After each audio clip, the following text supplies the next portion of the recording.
Bonjour à tous, prenons un moment aujourd'hui pour continuer à lire et méditer le volume 8 du livre du ciel de Luisa Picaretta. Au nom du Père qui me crée, du Fils qui me sauve et du Saint-Esprit qui me sanctifie. Amen. Jésus, une fois de plus, nous nous immergeons en toi, dans ta divine volonté, nous rentrons en toi, nous nous fondons en toi, nous nous plongeons dans cette grande mer de ta lumière où il y a absolument tout. Nous nous gorgeons de toi, nous nous remplissons de toi, nous nous consumons en toi, toi Jésus, nous perdons le rien, le néant que nous sommes, nous fusionnons nos volontés dans la tienne, nous te les offrons Seigneur pour que tu t'en serves comme champ d'action pour continuer ton œuvre de création dans nos cœurs. Nous nous perdons en toi, nous nous abandonnons entre tes bras comme des tout petits. Nous voulons te dire à chaque instant, Seigneur, fiat, que ta volonté soit faite, ce que tu veux, je le veux, moi aussi, que tes plans d'amour s'accomplissent pour moi, pour tous mes frères et sœurs. Seigneur, nous te serrons fort contre nos cœurs et nous voulons te dire comme tous les jours que tu es important pour nous, que tu es notre bien, notre roi, notre amour, notre chéri, notre vie, notre tout, que nous avons besoin de toi. Nous voulons, Seigneur, t'aimer, t'adorer, te louer, te bénir, te glorifier, t'honorer, te remercier, t'embrasser, le tout avec ta volonté à toi, parce qu'on veut te donner du parfait, Seigneur. On le fait au nom de toutes les générations humaines, passées, présentes et futures.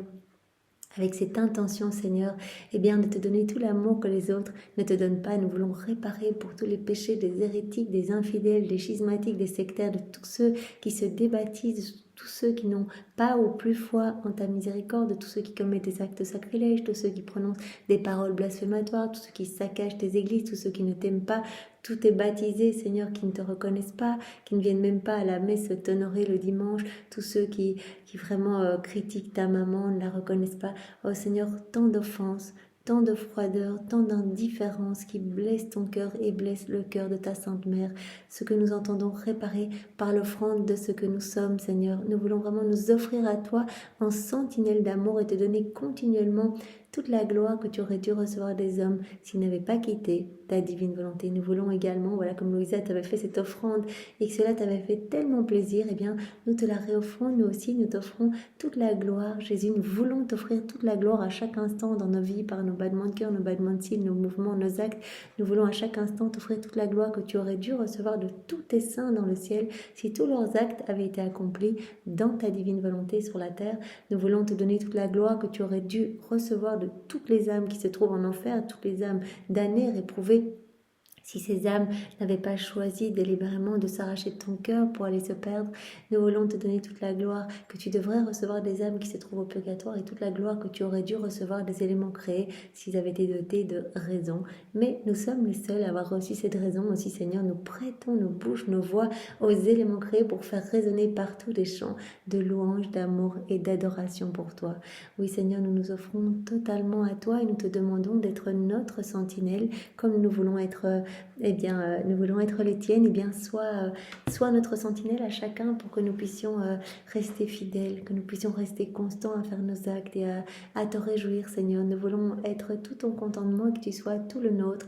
Nous voulons prendre notre repos dans ton cœur et que toi tu puisses te reposer dans le nôtre en continuant à créer, en travaillant, en déversant ton amour. En fait, ton amour peut s'épancher et trouve son doux repos. Donc tu te reposes quand on te laisse toute la place en nous. Donc voilà, nous voudrions que nos cœurs soient des petits havres de paix pour toi, des palais célestes, que tu puisses y être heureux, Seigneur. Nous voulons être comme d'autres mamans pour toi. Alors vraiment, nous demandons à la Vierge Marie, nous nous mettons dans ses bras et nous lui demandons de déverser sur nous sa maternité, de remplir nos cœurs à chaque instant de petites gouttes en fait de la divine volonté, que vraiment nous puissions te laisser grandir en nous. Et si maman tu nous vois distraits, prononce ton fiat sur notre âme et rappelle en nous la vie de Jésus. Oui maman, nous te supplions de venir mettre de l'ordre dans nos cœurs, de venir terrasser nos volontés propres, dompter nos volontés rebelles, que tes mains soient ces douces chaînes nous attachant à ton cœur et au cœur de Jésus. En fait, maman, nous voulons nous enfermer dans ton cœur parce que là, nous sommes sûrs que vraiment nous serons nourris de choses du ciel, que nous pourrons vivre uniquement avec la divine volonté. Voilà, et que nous serons dans la vérité. Jésus, tu nous demandes la vérité, tu nous demandes d'être simple, tu nous demandes d'être droit, etc. Eh bien, si on est collé à ta maman, voilà, tout cela viendra naturellement parce que son cœur est uni à ton cœur. Donc voilà, c'est là que nous voulons greffer nos cœurs entre vos deux cœurs unis. Aussi, voilà, nous nous consacrons à vous et nous voulons nous laisser alimenter continuellement de votre vie même, de vos désirs respectifs, de votre amour respectif. Voilà, Jésus, nous te demandons de nous disposer chacun maintenant pour accueillir ce que tu veux nous donner aujourd'hui, que nous puissions le comprendre avec ta sagesse et ta compréhension à toi. Viens en chacun de nous et réceptionne tous ces mots qui sont les tiens, grave-les en lettres de lumière dans toutes nos cellules, que nous puissions y penser continuellement, que cela produise quelque chose en nous. Voilà, que ce ne soit pas une écoute passive ou une lecture passive, mais vraiment que quelque chose se passe en nous. On veut que ces vérités soient gravées en nous, mais que vraiment que cela nous brûle littéralement et que nous puissions être poussés à faire nos actes, à faire nos rondes, à faire de plus en plus de réparation pour toi. Oui Seigneur, vraiment, voilà, mets-nous en mouvement et que nous puissions être dans cette course continuelle, comme tu nous l'as dit dans le volume 7, ne t'arrête jamais, poursuis ta course vers le but fixé, c'est-à-dire que tu puisses vivre complètement dans le divin vouloir, en fait, absorbé dans le divin vouloir, que ma divine volonté soit souveraine en toi. Voilà Seigneur, c'est ce que nous voulons, c'est ce que tu veux. Alors c'est déjà bien engagé. Donne-nous ce don pour le moment, tu nous prêtes la divine volonté. Voilà, quand on fait nos actes, on dit je fais ça dans la divine volonté, alors tu nous prêtes ta volonté qui vient se nicher dans notre acte avec tous les attributs divins. C'est pour cela que nos actes deviennent divins, éternels, remplis de l'infini avec cette portée sublime, allant toucher tous les cœurs. Mais il y a un moment où tu vas nous la donner, Seigneur. Tu nous testes. Voilà, on a tous ces petites épreuves. Hein. Maman Marie, elle a eu son épreuve. Adam, il a eu son épreuve qu'il a ratée. Mais en fait, on a tous nos épreuves. Et voilà, tu nous testes à travers l'épreuve, à travers la souffrance, à travers les petites calomnies, etc. Tiens, est-ce que tu veux toujours ma divine volonté? Est-ce que tu m'aimes toujours autant? Est-ce que là, tu te rebelles dans les épreuves? Ou est-ce que ton cœur est tout ouvert pour accueillir ce que je veux te donner? Parce que la croix, comme on l'a vu déjà dans tous les volumes précédents, c'est vraiment la voie accélérée de la sanctification. Est-ce qu'on va accueillir ce cadeau d'amour, de prédilection, ce cadeau de fiançailles, ou est-ce qu'on va le rejeter? Jésus nous a dit hier, celui qui rejette la croix, en fait, rejette mon amour, donc on ne va pas au mariage. Alors Seigneur, voilà, puissions-nous te dire oui à chaque instant et te laisser vraiment être le roi de nos vies. Tu l'as dit, c'est moi la divine volonté. Eh bien Seigneur, prends toute la place en chacun de nous. Envoie sur chacun de nous ton Esprit Saint, Seigneur. Viens, Esprit Saint, viens par la puissante intercession du cœur immaculé de Marie, ton épouse bien-aimée. Viens, Esprit d'amour, Esprit de feu, Esprit de joie, Esprit de lumière, Esprit de sainteté, viens par la puissante intercession du cœur immaculé de Marie, ton épouse bien-aimée. Viens, Esprit Saint, vraiment fais de nous des torches vivantes, que nous puissions être contagieux, vraiment quand nous annonçons cette merveilleuse nouvelle, et bien que d'autres puissent avoir envie de découvrir les écrits du ciel. Voilà, Seigneur, fais cela à travers nous, parce que nous te prêtons notre humanité. En fait, nous voulons vraiment que notre humanité soit comme un vêtement pour toi, en fait, que ce soit toi à l'œuvre en nous, que notre humanité ne soit qu'un petit voile te cachant à l'œuvre. Nous ne voulons rien d'autre que te laisser nos mains, nos pieds, nos yeux, nos bouches, nos oreilles, pour que tu agisses en nous. D'ailleurs, c'est ce que tu as dit à Louisa. Tu dis, quand moi je suis voilà, dans les hosties consacrées, je souffre, en fait, je vis ma passion, je souffre la froideur des tabernacles, la froideur des cœurs qui me reçoivent, etc. Mais j'accepte toutes les offenses que je reçois dans le Saint-Sacrement, parce que je veux déployer ma vie en mes enfants. C'est ça que tu veux, déployer ta vie en nous, Seigneur. Alors quand nous arrivons et que nous accueillons Jésus et que nous communions dans la divine volonté, en fait, il est tout content. Sa divine volonté lui fait un cortège de gloire, d'amour, de louange. Et il peut directement utiliser notre souffle, nos pieds, nos pensées, nos actes. Il peut tout utiliser. Il vient vraiment, et il peut se déployer en nous. Et nous réparons pour toutes les communions, puisque nous offrons sa propre communion, nous unissons notre communion à la sienne lors du jeudi saint, la dernière scène. Eh bien, notre communion est parfaite et donc nous réparons par cette communion pour toutes les âmes qui vont communier de manière sacrilège ou en état de péché mortel ou sans de bonnes dispositions ou de manière distraite. Donc voilà, nous réparons en fait. Chaque fois qu'on fait un acte dans la divine volonté, on répare pour tous nos frères et sœurs. Voilà, qui font cet acte sans s'unir à Dieu, sans le glorifier. Donc c'est très beau. Donc c'était juste un exemple pour la communion. Mais bien sûr, Jésus veut cette union à chaque instant et veut utiliser notre humanité pour continuer sa vie. Comme le disait Sainte Élisabeth de la Trinité, que nos humanités soient des humanités de surcroît pour Jésus. Jésus veut que nos humanités soient des extensions de sa propre humanité. Alors Seigneur, nous sommes complètement offerts et nous te faisons confiance. Alors, on a commencé donc ce volume 8 avec le chapitre 1, qu'on a intitulé de la même façon que le chapitre 1 du volume 7, Laisse-toi transformer, avec différents points. Donc, Jésus nous a parlé à nouveau de l'importance d'être ferme, ferme dans le bien, ferme à faire de bonnes choses, constant en fait, constant à faire nos actes, constant à cultiver de bonnes choses. Comme on sait, c'est la divine volonté qui nous donne notre mouvement, notre être, nos respirations, nos battements de cœur, etc. Mais qu'est-ce que nous en faisons? Est-ce que cela revient à Dieu? Donc tout part de Dieu. Est-ce que tout revient à Dieu? Ce qui ne revient pas à Dieu devra être refait au purgatoire. Alors vraiment, c'est pour cela que Jésus nous dit, mais continue, sois ferme dans le bien. La fermeté dans le bien, elle ferme la porte aux démons. Si tu commences à tergiverser, en fait, tu laisses le temps aux démons de t'attaquer. Et au plus l'âme est constante en toutes choses, au plus elle est proche de la divine perfection. Jésus dit aussi, cette constance, c'est déjà presque une prédestination pour le ciel, en fait. C'est presque impossible, nous avait dit Jésus dans un autre volume, qu'une âme constante à faire le bien, constante, à faire ses actes, ne puisse pas être sainte en fait. Donc Jésus nous appelle à cette constance. Alors nous sommes dans les premiers volumes, donc il nous demande cette fermeté à faire le bien. En plus on va faire des actes bons, au plus il va nous être facile d'en faire. Donc Jésus a dit, utilise tes yeux pour ne regarder que moi, utilise ta bouche pour ne parler que de ma gloire, utilise tes oreilles pour n'entendre que ma voix à travers les personnes dans la détresse autour de toi. Utilise ton souffle pour me glorifier, utilise tes mains pour travailler pour mon royaume, utilise tes pieds pour ne marcher que vers moi ou vers des âmes à me ramener. Donc que tout lui rende gloire, que tout devienne amour en nous. Donc on voit bien que Jésus nous travaille de manière très pédagogique. Donc Jésus nous avait dit, cultive le bien avec tout ton être, en fait, fais de l'amour ta nourriture quotidienne. Tout doit être amour en nous. En fait, Jésus veut qu'on devienne comme lui. C'est lui l'amour. Et il veut qu'on devienne cet amour agapé, en fait. Et donc, bien sûr, là, il nous apprend à faire le bien.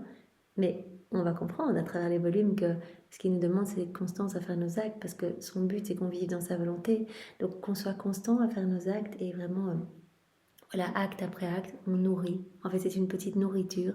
On nourrit cette vie divine en nous, cette grande vie de lumière, cette vie de prière, cette vie de sainteté, cette vie d'amour, la vie même de Jésus. C'est Jésus qui grandit en nous. Donc, bien sûr, on se transforme.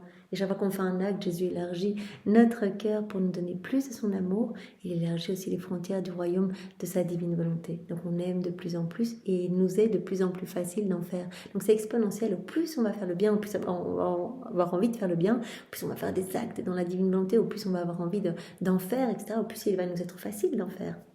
Alors Jésus nous a dit une fois de plus, cours toujours, continue ton envol dans ma divine volonté, ne t'arrête pas en fait. Tu ne dois pas t'arrêter, te poser des questions, avance, fais confiance, que ta volonté soit faite. Voilà, tout le temps, avance, fais tes actes, crucifie ta volonté propre au profit de ma divine volonté. On doit mettre à mort tout le temps notre volonté propre, même si on a des tentations de répondre, d'utiliser notre volonté humaine, etc.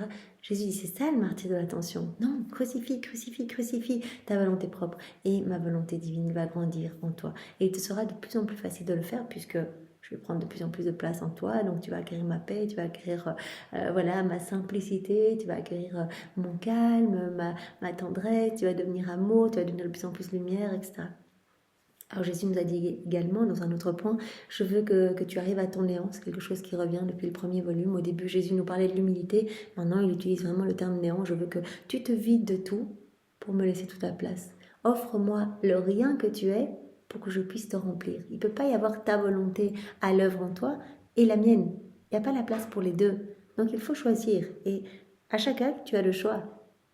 agir seul ou agir avec moi. Voilà, ta volonté, dans ma divine volonté ou ta volonté seule. Ta volonté fusionnée dans ma volonté ou ta volonté seule. Alors on a le choix à chaque acte. Donc Jésus dit, moi je veux que tu arrives à ton néant. C'est-à-dire que tu me laisses agir en toutes choses. Voilà, que tu meurs à toi-même en fait. Alors Jésus nous a demandé au point 3 d'être dans la vérité, d'être vrai, parce que la vérité elle est source de lumière, la lumière elle jaillit de la vérité. Jésus il nous a dit, je suis la lumière parce que je suis la vérité. La lumière elle jaillit de la vérité.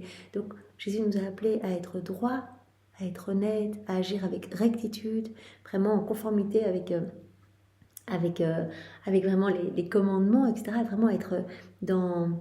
Oui, dans cette droiture, et à ce moment-là, on sera habité de la science divine. En fait, tout sera lumière et tout va s'ordonner. Alors Jésus nous a demandé au point 4, pardon, d'être calme, donc vraiment de toujours être paisible, être dans la paix. On ne peut pas travailler en nous si on est agité, c'est déjà un signe qu'on n'est plus dans la divine volonté si on est agité, parce que dans la divine volonté, tout est calme, tout est ordre, tout est harmonie. Si on n'est pas là-dedans, c'est qu'on n'y est plus. Donc Jésus dit, les âmes paisibles, elles font mes délices et je peux vraiment les travailler à ma guise, je peux leur décocher des flèches, je peux m'occuper d'elles, etc. Elles vont être en sécurité dans mes bras, elles ne devront plus s'occuper d'elles-mêmes, non, juste de moi. Elles pourront passer tout leur temps à me glorifier, à réparer pour leurs frères et sœurs, etc. Elles ne devront plus se regarder elles-mêmes. D'ailleurs, dans la divine volonté, on ne se regarde plus nous-mêmes. Jésus dit, vous devez continuer ma vie. Donc moi, lors de mon passage sur la terre, qu'est-ce que je faisais? Je glorifiais continuellement mon Père. Je lui donnais ce que les hommes ne lui avaient pas donné depuis la chute d'Adam. Et puis je travaillais à refaire toutes vos vies, voilà, à tout refaire avec ma divine volonté. Donc vraiment, je prenais vos actes déconnectés du divin vouloir, je prenais tout, je sentais tout, je vainquais tout avec ma volonté propre et je refaisais, je réparais tout avec ma divine volonté au prix de terribles souffrances. Voilà, donc Jésus veut que nous aussi, on soit abandonnés et qu'on soit vraiment dans cette paix profonde, qu'on le laisse agir en nous et voilà, voilà qu'il puisse travailler nos cœurs. Alors Jésus nous a dit au point 5 d'être pur dans nos intentions, toujours cette pureté d'intention, de tout faire avec cette intention de glorifier la Trinité. Il nous a dit au point 6 d'être obéissant. Voilà, l'obéissance à sa divine volonté. Jésus ne regarde pas nos mérites, mais il regarde uniquement l'obéissance à sa volonté. Il nous avait dit, l'obéissance est la porte qui me permet d'entrer dans l'âme. Si une âme est vraiment obéissante, je vais pouvoir m'établir en elle. Et plus tard, Jésus va nous dire, d'ailleurs dans un passage aujourd'hui, la clé pour ouvrir la porte, l'obéissance, c'est cette clé pour ouvrir la porte pour posséder Dieu. Quand on vit dans la divine volonté, eh bien, on possède Dieu. Donc l'obéissance est cette clé pour ouvrir la porte pour posséder Dieu. Alors Jésus nous a dit au point 7 de devenir amour, d'être charitable. L'amour vrai voit Dieu en chacun en fait. Vraiment c'est ça, on doit arriver à voir Dieu partout autour de nous. Partout. Dieu à l'œuvre dans les éléments créés, Dieu souffrant dans nos frères et sœurs, Dieu en nous, on a chacun notre petit Jésus, on doit en prendre soin, on doit le nourrir, l'abreuver par du divin, hein, par des actes divins, en faisant nos actes dans la divine volonté, ce n'est pas avec des vertus qu'on va nourrir Jésus. Donc voilà, voir Dieu partout, c'est ça la charité, c'est ça l'amour vrai, voir Dieu partout, ne penser qu'à Dieu. Jésus nous a demandé de faire de l'amour notre nourriture quotidienne pour que notre amour devienne stable. Et il nous a demandé d'aimer vraiment. Et l'amour vrai, il nous a dit, en fait, l'amour vrai, il est nourri de sacrifice. L'amour vrai, il ne se reconnaît qu'à travers le sacrifice. Et ici, Jésus avait dit à Louisa, le sacrifice, c'est de te vider de tout, en fait. Tu dois vraiment être dans cette mort à toi-même. Voilà. Et cela va confirmer ton amour. Voilà, il faut ce sacrifice. Alors Jésus nous a parlé hier au point 8 d'accueillir sa grâce. Alors il a dit pour recevoir ma grâce, l'âme elle doit regarder que moi en fait. Elle doit ne regarder que moi, elle doit considérer qu'il n'existe qu'elle et moi. Et elle doit toujours être dans l'attitude de faire le bien. Alors Jésus a dit on reconnaît qu'une âme est dans ma grâce quand elle, en fait elle est prête à coopérer quand la grâce se présente en fait. Voilà, comme un appareil bien connecté, eh bien voilà, recevra directement l'électricité pour fonctionner. Eh bien nous, on doit disposer. Voilà, une âme dans la grâce, nous a dit Jésus, c'est une âme qui est prête à coopérer toujours quand la grâce se présente. Alors au point 9, Jésus nous a dit hier d'accueillir nos croix avec amour. Donc à nouveau, il nous a parlé de la croix comme la fortune de l'âme. Il avait pris cet exemple, voilà, si une personne très riche avait tout perdu, qu'on lui donnait le moyen de récupérer sa richesse, il aimerait trop ce moyen. Et bien Jésus nous dit, l'homme il a tout perdu en vivant sa volonté propre, là il est dans un abîme de misère, un labyrinthe de maux, et on lui donne le moyen, en fait la croix est ce moyen de le sauver en fait, et de le rendre riche de tous les biens. Jésus nous a dit, la croix continue la rédemption dans le monde, je continue ma passion en fait, à travers les âmes qui accueillent leur croix avec résignation et amour. Et la croix va greffer l'âme qui reçoit cette croix, va la greffer à la divinité. Donc l'âme va être greffée à la divinité par la croix qu'elle va accepter. Et Jésus nous a dit, qui n'accueille pas la croix, qui n'aime pas la croix, en fait, c'est déjà un signe qu'elle rejette Dieu, en fait. Elle ne peut pas aimer véritablement Dieu en rejetant la croix. Alors Jésus nous a dit, la croix, c'est vraiment un trésor qui est apte à rendre l'âme heureuse pour l'éternité. Vous vous rappelez Louisa qui avait dit, mais en fait, la vie, c'est vraiment un fardeau. Et Jésus avait dit, oui, mais quand l'âme porte ce fardeau avec moi, non seulement il semble léger, et puis elle va se rendre compte qu'à la fin de sa vie, ce fardeau, en fait, était constitué, toutes ces petites croix, en fait, ont formé, c'était des pierres précieuses, des perles, des bijoux, c'était vraiment un trésor apte à la rendre heureuse pour l'éternité.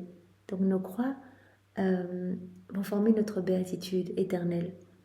Nos croix vont se transformer en lumière, en pierres précieuses pour l'éternité.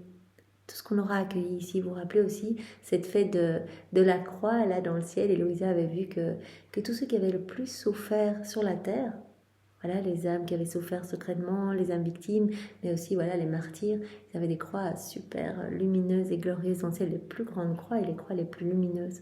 Et Maman Marie qui a tellement souffert, tout en union avec Jésus, et bien voilà, toute recouverte de lumière partout. Et Jésus, en fait, tout son corps était resplendissant de lumière à sa résurrection. C'était toutes les plaies, en fait, toutes les plaies qu'il avait reçues, mais tout jaillissait en fait de la lumière.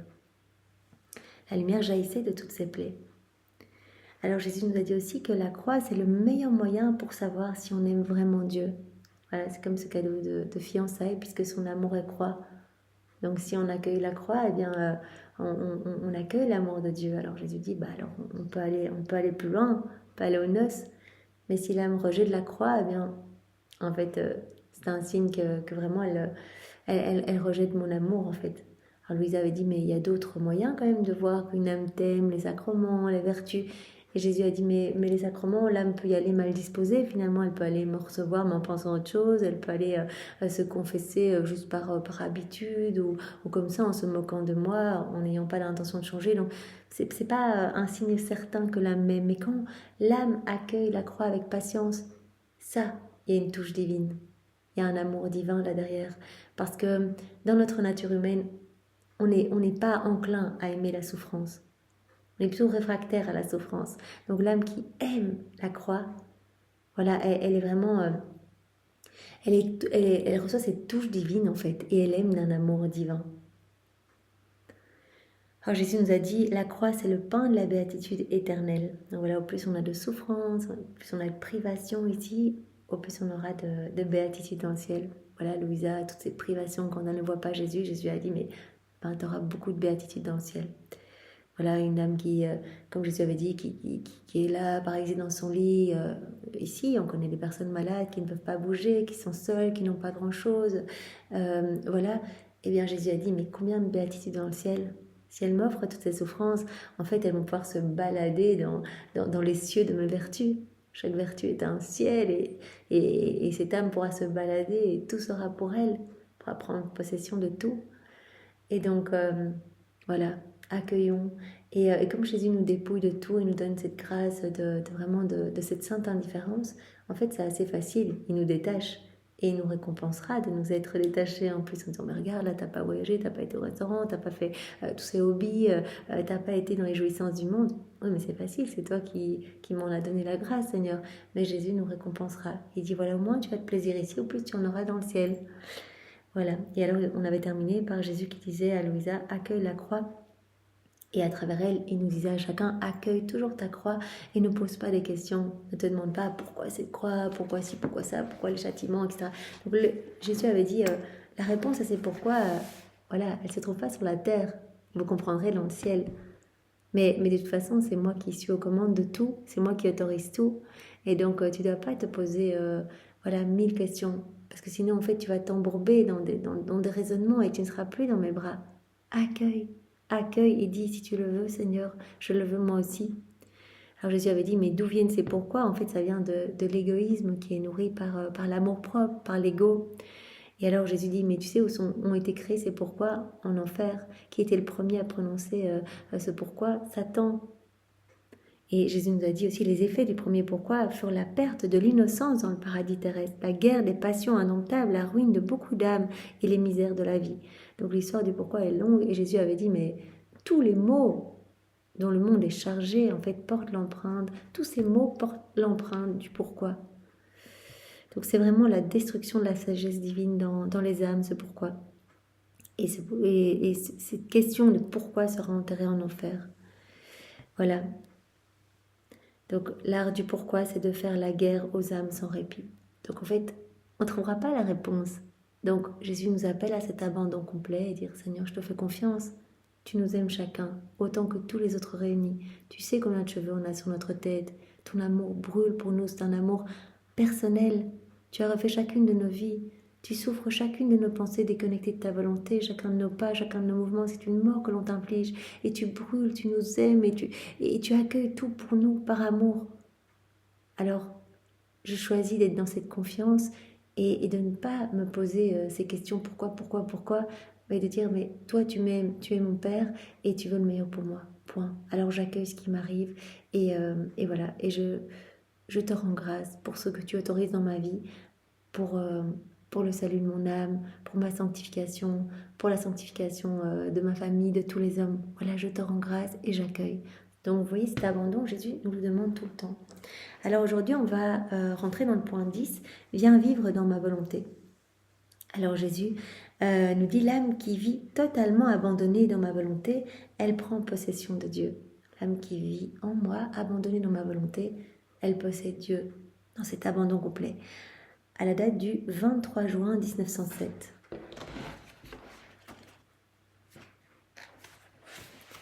Alors que je me trouvais dans mon état habituel et que Jésus béni n'était pas venu, je me demandais quel est l'acte qui plaît le plus au Seigneur et qui peut le plus l'inciter à venir, le regret de ses péchés ou la soumission patiente. Je me dis, mais qu'est-ce qui plaît le plus à Jésus quand on regrette nos péchés ou qu'on se soumet, qu'on se résigne patiemment?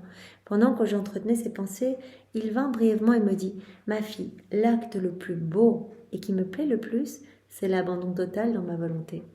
D'ailleurs, Jésus dit, il n'y a pas un acte plus noble, plus beau que quand tu te fonds dans ma volonté, quand tu rentres dans ma volonté. C'est abandon complet en fait. Dire, Seigneur, que ta volonté soit faite, viens. L'abandon à la divine volonté. Et à chaque fois qu'on rentre dans la divine volonté, eh bien, on accepte de mettre à mort notre volonté propre au profit de la divine volonté. L'abandon tel que l'âme oublie que son être existe, alors que tout en elle est divine volonté. Voilà, Jésus veut qu'on meure à nous-mêmes, qu'on soit rempli de sa volonté.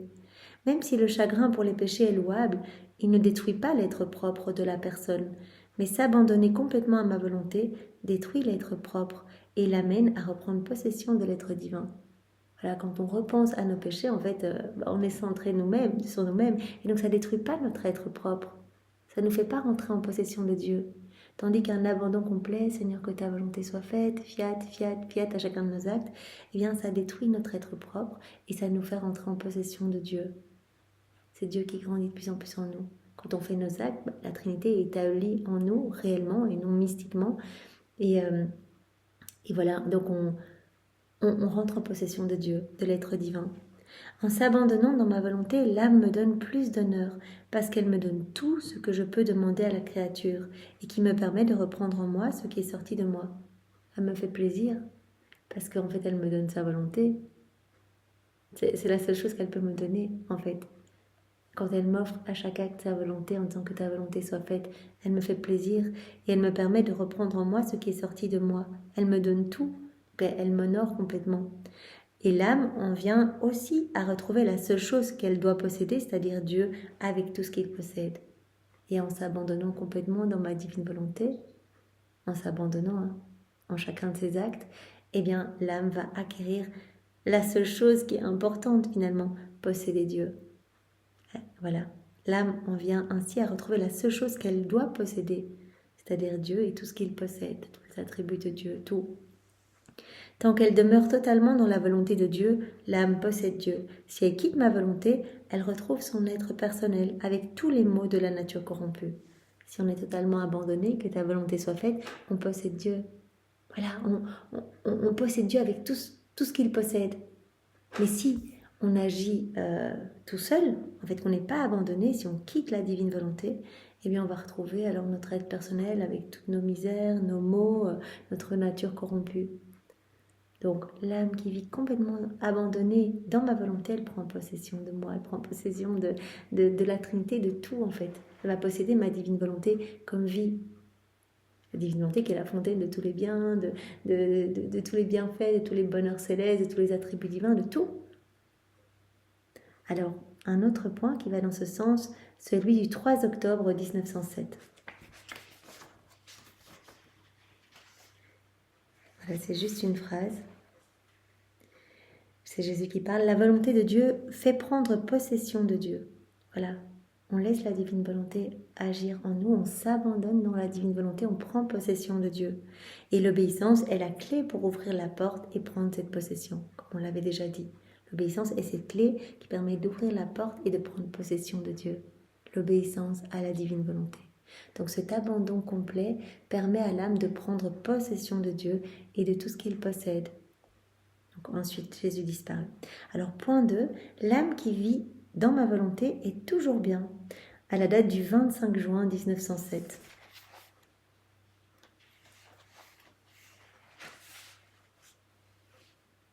Ce matin, je me sentais comme stoppée, sans pouvoir avancer ni reculer, et je disais à Jésus, « Seigneur, je ne peux dire ce que je ressens, mais cela ne m'afflige pas. » Et je me sens à l'arrêt, je me sens stationnaire, et ça ne me fait rien, je me sens bien. Que je sois derrière, stationnaire ou en avant, pour autant que je sois dans ta volonté, je suis toujours bien. Pour autant que je suis unie à toi, dans ta divine volonté, je me sens toujours bien. Que je sois en avant, en arrière, stationnaire, pour autant que je sois dans ta volonté. Voilà, je sens les délices de ta divine volonté, je me sens bien. Quel que soit l'endroit ou le chemin où je me trouve, ta volonté, elle est toujours sainte et je suis toujours bien. À ce moment, Jésus béni vint et me dit « Ma fille, courage, n'aie pas peur si tu te sens stationnaire, mais sois attentive pour faire tes pauses dans ma volonté. Peu importe que tu sois stationnaire, à droite, à gauche, que tu sois devant, derrière. En fait, en gros, c'est fais tout dans ton quotidien, même si tu as l'impression que tu n'avances pas, que tu as l'impression que là, tu vis un désert spirituel, que là, tu as des difficultés à adorer, etc., que tu n'avances pas même dans la compréhension des écrits du ciel. Voilà, ça peut être ça aussi. Peu importe. Vis tout dans ma volonté. Moi, j'autorise ça. Vous vous rappelez, là, Louisa, elle recevait, par exemple, hier, on a vu une vérité sur le mois de septembre. Elle a reçu qu'une seule vérité, un tout petit texte, quelques lignes. Jésus dit, mais c'est parce que je veux que tu mastiques. Peu importe que tu te sens stationnaire ou complètement élancé, etc. Vis tout dans ma volonté, en fait. Tu dois tout m'offrir. Et si tu vis des aridités, etc., offre-moi tout. On avait vu dans les volumes antérieurs, Jésus qui demandait à Louisa de lui offrir même des tentations. Vous vous rappelez dans ces attaques affreuses des démons où Louisa avait déchiré une image de Jésus en disant mais comme tu es, etc. Enfin, affreux, c'était vraiment une attaque. Et puis elle avait pleuré des larmes. Elle avait dit Jésus pardon, et elle avait tout offert à Jésus, cette souffrance. Et en fait, elle avait vu que cette souffrance offerte dans ce combat, dans cette tentation, eh bien cela avait constitué un pain très nourrissant pour Jésus. Donc, on doit tout offrir. Pour autant qu'on vive tout dans la divine volonté, Jésus dit, tout est bien en fait. Tu vas te sentir bien où que tu sois, vis tout dans ma volonté. Voilà. Jésus bénévent, il me dit, ma fille, courage, n'aie pas peur si tu te sens stationnaire, mais sois attentive pour faire tes pauses dans ma volonté. Donc, tu vis tout dans ma volonté. Sans la quitter le moindrement. Donc, nous, notre objectif, c'est de ne jamais quitter la divine volonté. Et on se sentira toujours bien alors. Moi aussi, je fais mes pauses en elle, mais alors en un clin d'œil, je fais plus que je n'ai fait pendant des années et des années. voit pour tout le monde, il semble que je suis arrêtée, car puisqu'il mérite d'être sévèrement châtié et que je ne le fais pas, il semble que je ne bouge pas. Le monde fait n'importe quoi, le monde mérite sévèrement d'être châtié, et quand je ne le fais pas tout de suite, on dirait que je suis stationnaire. On dirait que je ne bouge pas. Cependant, si je prends la baguette dans ma main, tu verras ce qu'il adviendra de tous ces arrêts. Donc voilà, Jésus dit, moi aussi je fais mes pauses dans la divine volonté, mais alors en un clin d'œil, je fais plus que ce que je n'ai fait pendant des années et des années. Ce doit être la même chose pour toi, en restant toujours dans ma volonté. Si tu vois qu'elle te veut arrêter, alors arrête-toi et réjouis-toi dans ma volonté. En fait, tu dois tout accueillir en disant que ta volonté soit faite. Tu vis des difficultés, tu n'arrives plus à prier, que ta volonté soit faite, Seigneur. Voilà, je m'immerge dans ta volonté, j'accueille tout comme ça vient. Il y a des difficultés là dans ma famille, on me tourne en dérision, que ta volonté soit faite, Seigneur. C'est toi qui autorises tout, je te fais confiance. Peu importe quel état tu me fais vivre, j'accueille tout. Voilà, ça doit être la même chose pour toi en restant toujours dans ma volonté. Si tu vois qu'elle te veut arrêter, alors arrête-toi et réjouis-toi dans ma volonté. Si tu vois que ma volonté veut que tu marches, alors marche en elle. Ainsi tu marcheras avec moi et tu auras la même volonté que moi. Reste continuellement dans l'ordre de ma volonté. En fait, Jésus nous dit, quel que soit ce que tu es amené à vivre, vis-le dans ma volonté. Que tu sois arrêté ou en mouvement, et tu seras toujours bien alors. Si tu vis tout dans ma volonté, ça ne veut pas dire qu'il n'y aura pas de souffrance, mais on vivra tout avec une force énorme. Parce que dans chacun de nos actes, il y aura tous les attributs divins, chacun de nos actes aura cette portée illimitée, chacun de nos actes deviendra divin, etc. Il sera investi de cette puissance divine et créatrice. Voilà. Alors, troisième point, l'âme qui vit dans ma volonté ne pense plus à ses péchés. Jésus nous disait dans un autre passage, l'âme qui vit en moi, dans ma volonté, n'a plus souvenance de ce qu'elle a fait, n'a plus souvenance du péché. C'est incroyable. Donc vraiment, cela nous invite à rester immergés continuellement dans la divine volonté. Si on commence à repenser à nos vieux péchés, etc., à s'inquiéter, c'est qu'on n'est plus dans les bras de Jésus. C'est qu'on n'est pas dans cette stabilité que Jésus nous demande. Alors, 1er juillet 1907. Donc c'est le passage juste après. Je lisais à propos d'une sainte qui pensait toujours à ses péchés et qui demandait à Dieu le regret et le pardon pour eux. C'est vrai que les saints, avant Louisa, ils se regardaient eux-mêmes, ils se scrutaient, etc. pour avancer en fait. C'était très scrupuleux. Et ils ont atteint des degrés de sainteté héroïques qu'on n'arriverait pas à atteindre maintenant. Mais ils ont été le plus loin qu'ils ont pu en fonction des connaissances qu'ils ont reçues. Des connaissances qu'ils ont reçues. Donc ils faisaient la volonté de Dieu. Nous, on nous donne sur un plateau toutes ces connaissances relatives à la divine volonté. On ne doit plus faire tous ces efforts. Jésus dit simplement, vous devez me regarder en toutes circonstances. Ne plus vous regarder vous, me regardez moi. Vous occupez de moi. Comme moi, je regardais mon Père et je m'occupais de mon Père. Je suis venue avant tout pour glorifier mon Père. Je veux que vous fassiez de même. Occupez-vous de moi. Donc, plus d'intérêt personnel. On ne demande plus des petites choses pour vous-même. Donc, tu ne dois pas regarder tes péchés, etc. Dans ma divine volonté, il y a tout. Donc, si tu rentres dans ma divine volonté, tu connaîtras toutes les joies célestes, etc. Donc, tu ne dois plus me demander des petites grâces pour telle ou telle situation dans ta vie, pitié pour mes péchés, etc. Non, Jésus dit, rentre, tu es propriétaire de tout, sers-toi et réconforte-moi. Va distribuer mes trésors dans tous les cœurs. Offre-moi de la réparation continuellement. Tout est à ta disposition. Donc, prends tout et redonne-moi tout au nom de tes frères et sœurs. Voilà, donc je lisais à propos de cette sainte qui pensait toujours à ses péchés et qui demandait à Dieu le regret et le pardon pour eux. Et je me disais, quelle différence entre cette sainte et moi? Je ne pense jamais à mes péchés, et cette sainte, elle pensait toujours aux siens. Il est évident que je suis dans l'erreur. À ce moment, j'ai senti Jésus bouger en moi, et comme à travers un éclat de lumière, il me dit, insensé, insensé, ne veux-tu pas comprendre? Quand ma volonté a-t-elle produit des péchés et des imperfections? Il n'y a pas de péché dans ma volonté, il n'y a pas d'imperfection dans ma divine volonté. Quand est-ce que ma volonté a-t-elle produit des péchés et des imperfections? Ma volonté, elle est toujours sainte. Ma volonté, elle est sainte. Et l'âme qui vit en elle, elle est déjà sainte. Au moment où on fait un acte dans la divine volonté, on est confirmé en sainteté. On reçoit tous les sacrements, enfin, on devient une hostie vivante. Hein, notre acte, c'est un autre Jésus, hein, c'est comme une hostie. On reçoit directement tous les sacrements, l'absolution, l'effusion de l'Esprit Saint. Enfin, on est saint, en fait, quand on fait un acte dans la divine volonté. Donc l'âme qui vit en elle, elle est déjà sainte. Et elle va jouir de ma volonté, s'en nourrir et penser à tout ce qu'elle contient. Elle va se réjouir dans ma volonté, penser à tous les biens de ma divine volonté, etc. Elle ne va plus commencer à se regarder elle-même. Elle a tout. Elle est sainte en vivant dans ma divine volonté. Et elle est purifiée. Dès qu'elle rentre dans ma divine volonté, elle est purifiée de tout. C'est pour ça que Jésus nous invite à tout le temps rester dans sa volonté. Même si dans le passé cette âme a pu commettre des fautes, parce qu'elle se trouve dans la beauté, la sainteté et l'immensité de ma volonté, elle oublie la laideur de son passé et ne pense qu'au présent. Elle est immergée dans cette mer de lumière. Elle ne va plus penser à la laideur de ses actes passés. Elle pense au présent, elle se réjouit, elle jouit de toutes ces merveilles. Voilà.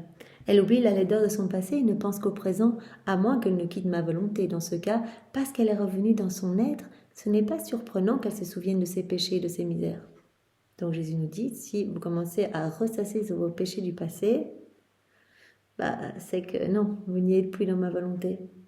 Il n'y a pas de souvenance de nos péchés quand on est dans la divine volonté. On se plonge dans la divine volonté, on laisse la divine volonté opérer à travers notre humanité, et tout est lumière, tout est amour, voilà.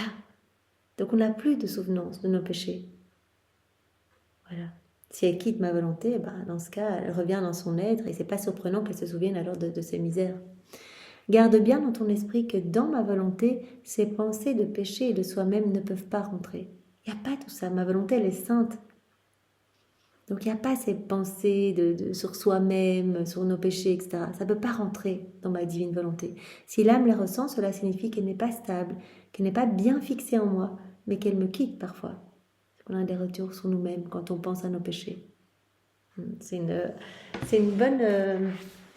Voilà, un bon secouement pour chacun de nous. Hein. Ça nous arrive encore tous de repenser à nos péchés, d'avoir du repentir pour ceci. Ils sont confessés, c'est fini, on n'y pense plus. Et dans la divine volonté, on est saint à chaque instant. On pense à la joie de toute cette lumière qui nous envahit, qui sort de partout de notre humanité. Chacun de nos actes qui est éternel, qui produit de la lumière, qui amène des bienfaits dans toutes les âmes, etc.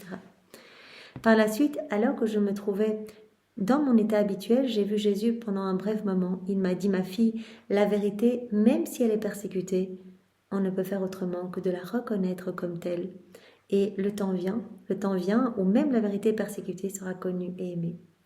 La vérité, de la vérité, comme on l'avait vu dans le point soit vrai, eh bien, de la vérité jaillit la lumière. La lumière jaillit de la vérité. Donc même si la vérité est persécutée, les hommes ne peuvent rien faire d'autre que de la reconnaître. Ils peuvent être éblouis par cette lumière. Mais Jésus dit, même la vérité persécutée, eh bien à un moment elle sera connue et aimée. Le temps vient où même la vérité persécutée sera connue et aimée. Dans ces tristes temps, tout est mensonge et duperie. Et pour que la vérité puisse régner, l'homme a besoin d'être battu et détruit. On va passer par ce temps de purification. Jésus dit tout ce temps de confusion que l'on vit aujourd'hui, les guerres, voilà les difficultés, les pandémies comme on a vécu, etc. C'est un signe, voilà cette période de confusion est un signe que Jésus va mettre en place, qu'il est en train de tout mettre en place pour l'avènement de son royaume. C'est une période de purification. Dans ces tristes temps, tout est mensonge et duperie, et pour que la vérité puisse régner, l'homme a besoin d'être battu et détruit. Une partie des châtiments viendra des hommes eux-mêmes qui se détruiront les uns les autres. D'autres châtiments proviendront de moi, en particulier pour la France, où il y aura tant de morts qu'elle en sera presque dépeuplée. Voilà, mais tout ça pour rester vraiment sur le point que nous avons vraiment appuyé sur ce passage. C'est-à-dire que dans la divine volonté, on ne pense plus à ses péchés, on ne pense plus à soi-même. On est comme dans cette jouissance en fait. Vraiment, on ressent cette lumière nous envahir de partout, cet amour, cette paix, etc. Même s'il y a des situations difficiles, mais on ressent cette force, on ressent cette joie, etc. Donc voilà, l'âme qui vit totalement abandonnée dans ma volonté, voilà, elle ne pense plus à ses péchés. Point 4, l'âme qui vit dans ma volonté, elle devient tout amour, ne passera pas par le purgatoire. Alors il y a 2 passages qui vont dans ce sens, celui du 14 juillet 1907.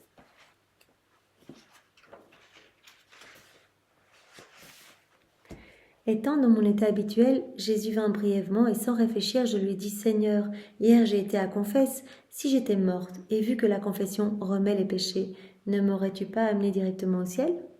Hier je me suis confessée et si j'étais morte, alors est-ce que j'aurais pu aller directement dans le ciel ? Il me dit « Ma fille, il est vrai que la confession remet les péchés. » On doit encore expier les conséquences de nos péchés au purgatoire. Cependant, le moyen le plus sûr et le plus certain pour échapper au purgatoire, c'est l'amour. Voilà. Tous tes actes qui sont amour ne devront pas être refaits au purgatoire. Tous tes actes revêtus de l'amour ne devront pas être refaits. Donc ça, c'est le moyen le plus sûr en fait. Cultive l'amour, nourris-toi de l'amour, fais de l'amour ta nourriture quotidienne, que tout ton être tende vers l'amour, vers le bien, vers le beau. Tu dois être toujours dans l'attitude de faire le bien. C'est ce qu'on a vu dans les points précédents. Donc ça, c'est vraiment le moyen le plus sûr et le plus certain pour échapper au purgatoire, donc c'est l'amour. L'amour doit être la passion prédominante de l'âme. L'amour en pensée, l'amour en parole, l'amour en action. Tout doit être amour. Tout, absolument tout, doit être enveloppé d'amour. Alors je l'ai mis ici, dans le point 10, viens vivre dans ma volonté, parce qu'on sait que chaque acte qui est fait dans la divine volonté est un acte parfait d'amour, d'adoration, de louange, d'action de gloire que nous offrons à la Trinité au nom de tous. Donc c'est un acte parfait d'amour puisque c'est la divine volonté qui opère en nous. Donc cet acte est saint, cet acte est divin, il est rempli d'amour, il est rempli de lumière, il est rempli de l'infini. Il y a tout le ciel qui vient s'y déverser, les bienheureux, la Vierge Marie, la Trinité elle-même vient s'y reproduire, il y a toute la création, il y a tout, il est complet. C'est un acte parfait d'amour. Donc tous les actes que l'on fait dans la divine volonté ne devront pas être refaits au purgatoire. Ils sont déjà remplis d'amour. On doit refaire des actes qui ne sont pas remplis d'amour au purgatoire. Ainsi, l'amour incréé, trouvant que l'âme est totalement amour, absorbe en lui l'amour créé. Jésus dit, un moyen très sûr de ne pas aller au purgatoire, c'est que tout soit amour en toi. Que tous tes actes soient enveloppés d'amour. Et donc, évidemment, dans la divine volonté, comme on laisse la divine volonté faire en nous, c'est Jésus qui va s'emparer de notre humanité pour agir, Jésus c'est l'amour, donc tout va être enveloppé d'amour. Donc on ne devra rien refaire au purgatoire. C'est pour cela que Jésus nous le dit tout le temps. L'âme qui vit en moi, dans ma volonté, elle pourra directement s'unir à moi dans ma gloire. Et ce sera plus beau, joyeux de mon trône. Toutes ces âmes-là, elles vont être des petites sources jaillissantes de béatitude pour tout le ciel, puisque ce qu'on a fait sur la terre, on continuera à le faire dans le ciel. Nos actes continueront à produire de la lumière, des grâces, des bénédictions pour toutes les âmes. En fait, le purgatoire, donc, comme dit Jésus ici, l'amour incréé, trouvant que l'âme est tout amour, si elle agit tout le temps dans l'amour, que ses pensées ne sont qu'amour, que ses paroles ne sont qu'amour, que ses actes ne sont qu'amour, l'être incréé, trouvant l'âme totalement amour, absorbe en lui l'amour créé. En fait, le purgatoire ne fait rien d'autre que de combler les vides d'amour présents dans l'âme. Et quand ces vides sont comblés, l'âme se rend au ciel. S'il n'y a pas de ces vides dans l'âme, elle n'a rien à faire au purgatoire. C'est pour cela que, voilà, même des grands pécheurs, tout au long de leur vie, qui, fin de leur vie, se sont repentis, qui ont vraiment redoublé d'amour, qui n'étaient qu'amour, etc., et qui ont fini leur vie par un acte d'amour complet, en fait, donner leur vie, l'amour vrai, là, l'amour vrai qui est sacrifice, se donner complètement pour Jésus. Et bien en fait, cet amour a été tellement fort que cet amour a rempli tous les vides d'amour durant leur vie. C'est pour cela que voilà, quand on meurt martyr, eh bien, c'est un passe direct pour le paradis. En fait, on se gorge de tout cet amour. Le dernier acte de notre vie est tellement rempli d'amour pour Dieu que cela vient pallier pour tous les actes qu'on a fait sans amour. Donc les martyrs, eux, voilà, ils sont directement saints. Et donc, nous, c'est merveilleux, on a la possibilité avec le don de la divine volonté, eh bien d'envelopper tous nos actes d'amour, de lumière. Et on a la possibilité là, de vivre déjà la vie des bienheureux ici-bas sur la terre, d'être déjà béatifiés par avance en fait. On fait déjà partie de la milice céleste, on est déjà citoyen du ciel, mais encore en mission ici-bas. Donc c'est vraiment magnifique, Seigneur. Voilà, s'il n'y a pas de ces vides dans l'âme, elle n'a rien à faire au purgatoire. Donc il y a un autre point qui va dans ce sens. La date du 3 mai 1908.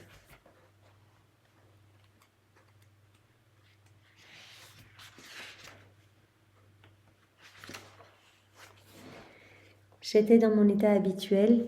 Pendant un court moment, j'ai senti notre Seigneur auprès de moi. Il m'a dit, ma fille, pour l'âme qui fait ma volonté, celle-ci circule dans tout son être comme son sang.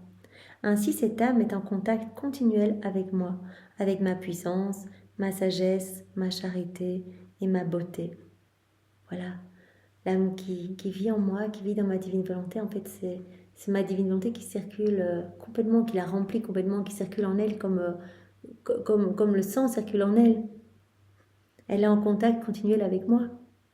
Elle est en contact avec tous mes attributs, ma puissance, ma sagesse, ma charité, ma beauté, etc. Elle prend part à tout ce qui est à moi, nous dit Jésus. Comme elle ne vit plus dans sa propre volonté, celle-ci vit dans la mienne.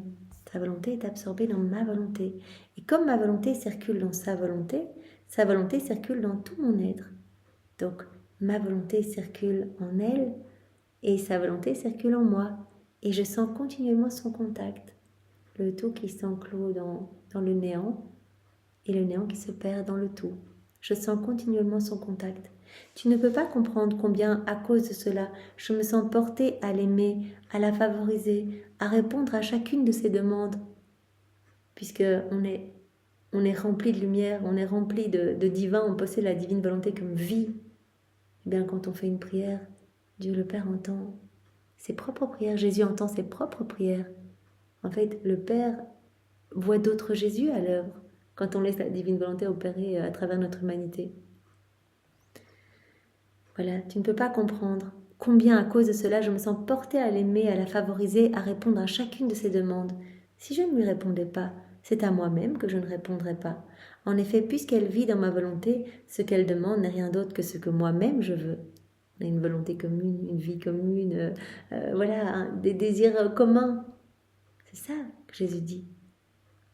Un acte unique, voilà, une volonté commune. Donc Jésus dit, si je ne me répondais pas, c'est que je ne me répondrai pas à moi-même. Ce qu'on demande, c'est ce que Dieu veut, si on a une volonté commune. Voilà.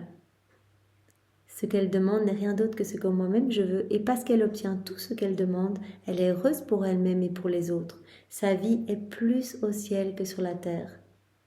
Elle fait déjà partie, voilà, de cette milice céleste. Sa vie est plus du ciel que de la terre. Elle vit déjà la vie du ciel ici-bas, tous les saints, les bienheureux qui vivent dans la divine volonté. Eh bien, cette âme-là, elle vit déjà la vie du ciel sur la terre. C'est le fruit que produit ma volonté, béatifier l'âme à l'avance. L'âme est béatifiée par avance. Donc, cela sous-tend, elle ne connaîtra pas le purgatoire. Elle est déjà béatifiée par avance. En vivant sur la terre, en laissant la divine volonté prendre toute la place, être souveraine, tout diriger en elle, opérer, agir à partir de son humanité. Donc voilà, donc l'âme qui vit dans ma volonté, elle devient tout amour, elle ne connaîtra pas le purgatoire, donc on a vu les deux passages irrelatifs. Et le dernier point pour aujourd'hui, l'âme qui vit dans ma volonté, elle devient lumière, elle est purifiée de tout. Donc elle devient tout amour et elle devient complètement lumière, elle est purifiée de tout. À la date du 19 juillet 1907.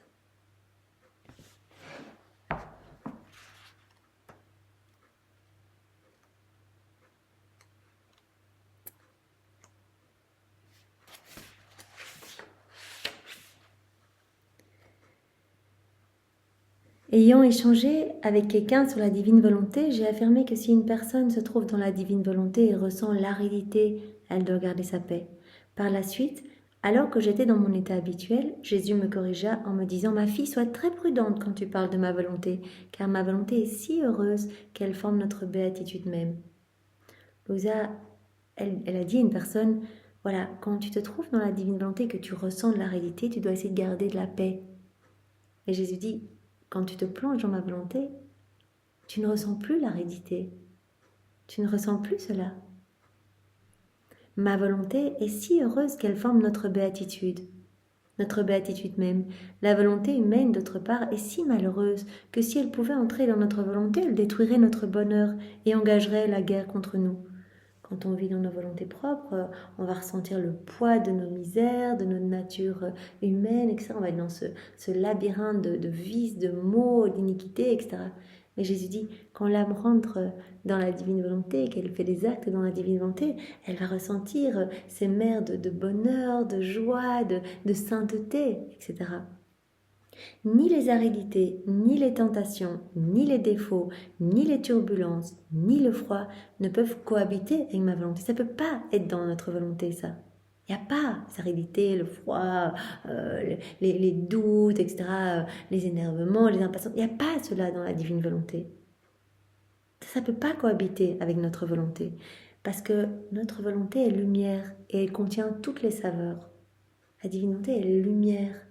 Il n'y a pas la place dans la divine volonté pour les aridités, les froideurs, les défauts, les turbulences, le froid, etc. Ça ne peut pas cohabiter avec la divine volonté.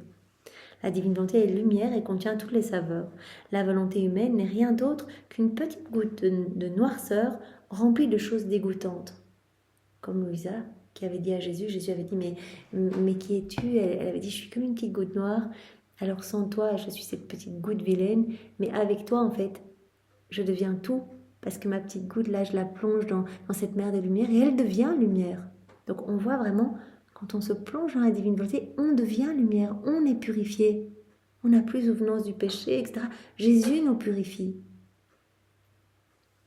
Il n'y a pas de mauvaises choses qui peuvent cohabiter avec la divine volonté. Tout est lumière et tout est saveur dans la divine volonté. La volonté humaine, c'est une petite goutte de noirceur remplie de choses dégoûtantes. Par conséquent, si une âme se trouve dans ma volonté, dès qu'elle y est entrée à son contact même, sa petite goutte de noirceur a été dissoute par ma lumière, afin que cette lumière puisse habiter en elle. Rentre dans la divine volonté, notre petite goutte de noirceur devient lumière. En fait, elle est dissoute dans cette mer de lumière. Donc on est purifié quand on rentre dans la divine volonté. Quand on fait un acte dans la divine volonté, cela rejoint ce qu'on a vu avec le premier point, on reçoit directement tous les sacrements, notre acte c'est Jésus, c'est une hostie. On est saint, on reçoit tout, on reçoit l'effusion de l'Esprit Saint, l'absolution totale, tous les fruits de tous les sacrements, etc. Donc la petite goutte noire a été dissoute par ma lumière, afin que cette lumière puisse habiter en elle. Donc dès qu'on se plonge dans la divine volonté, directement on est rempli de cette lumière. La chaleur de ma volonté a dissous sa froideur et ses aridités. Ma saveur divine a enlevé sa fadeur. Mon bonheur l'a libéré de sa tristesse. Donc voilà, si on est troublé, qu'on se sent triste, qu'on se sent comme ci, comme ça, impatient, inquiet, etc., c'est qu'on n'est plus dans la divine volonté. Quand on se penche sur nous-mêmes, on regarde nos péchés, c'est qu'on n'y est plus. Reviens vite dans mes bras. Voilà, avec toutes tes misères, en te plongeant dans ma volonté, comme dit Jésus, la chaleur de ma volonté va dissoudre ta froideur, tes aridités. La saveur divine de ma volonté va enlever ta fadeur. Mon bonheur va te libérer de ta tristesse. La lumière de ma divine volonté va te remplir, t'envahir complètement et recouvrir tes ténèbres. Tu vas te transformer en lumière en fait. En te plongeant en moi, tu vas être directement lumière. Voilà, un acte fait dans la divine volonté nous rend complètement lumière. Donc voilà, c'est très beau cette image que Jésus nous donne. Donc aucun défaut ou aridité ou tentation ne peut cohabiter avec la divine volonté. Donc l'âme qui vit dans ma volonté devient lumière. Donc c'est l'importance de continuer à faire nos actes de manière continue en fait. Continuellement, on doit faire nos actes pour être tout le temps lumière, tout le temps saint, tout le temps purifié. Et en plus, au plus on va en faire, au plus cela va nous être facile d'en faire et au plus cette vie divine va grandir en nous et donc on va être gorgé de plus en plus de cette paix divine, de cette sainteté divine. Cela va nous être naturel, comme de cligner des yeux, de faire nos rondes, de faire nos réparations, d'aimer, etc. En fait, on va devenir amour. Donc le point précédent, l'âme qui vit en moi, elle devient tout amour. Il n'y a plus ces vides d'amour. Elle devient tout amour, elle devient toute lumière. Donc on va s'arrêter ici pour aujourd'hui. Donc on a vu, viens vivre dans ma volonté. Donc l'âme qui vit totalement abandonnée en moi, elle prend possession de moi. Elle prend possession de Dieu. Alors l'âme qui vit dans ma volonté, elle est toujours bien. Pas de trouble. Donc, cela rejoint ce qu'on vient de voir. Elle se sent toujours bien. Donc Louisa, elle se dit, mais là je me sens stationnaire, j'ai l'impression que j'avance plus, je vis ça. Elle dit, mais en fait, ça ne m'affecte pas plus que ça. Je me sens bien parce que je suis dans ta volonté. Et je dis, peu importe ce que tu dois vivre, reste dans ma volonté. Sois constante à faire tes actes. Reste immergée dans cette mer de lumière. Et tu te sentiras alors, voilà, baigné dans cette mer de béatitude, de sainteté, de beauté. Tu seras vraiment, tu seras rempli de tous mes attributs divins. Alors l'âme qui vit dans ma volonté, elle ne pense plus à ses péchés. Il n'y a plus de souvenance de nos péchés. Alors l'âme qui vit dans ma volonté, elle devient tout amour, elle ne passera pas par le purgatoire. Et l'âme qui vit dans ma volonté, elle devient lumière. Elle est directement purifiée de tout. Quand on se plonge en Jésus, on est directement purifié de tout. Voilà, c'est très beau. Donc voilà, c'est pour cela que Jésus nous dit, sois constante, parce que si tu commences à faire un jour un acte dans la divine volonté, et puis hop, tu te replonges dans tes misères, etc. En fait, moi, j'ai commencé à te purifier. Donc j'ai tissé un filet de lumière autour de ton âme, et puis toi, en refaisant tes actes, hop, tu rajoutes des pelletées de terre dans ton cœur, etc. Tu encrasses tout ce que j'ai fait. Donc la constance pour alimenter cette vie divine en nous. Merci Seigneur, eh bien nous continuerons demain. Il y a encore toute une série de points. Viens vivre dans ma volonté. C'est si beau Seigneur, tu nous séduis déjà ici dans ce 8e volume, comme dans les volumes précédents. Tu nous appelles déjà vraiment par ces petits passages qui nous mettent l'eau à la bouche pour recevoir ce don. Sois béni Seigneur, sois béni avec tes propres bénédictions. Nous voulons t'adorer avec tes adorations, te louer avec tes louanges.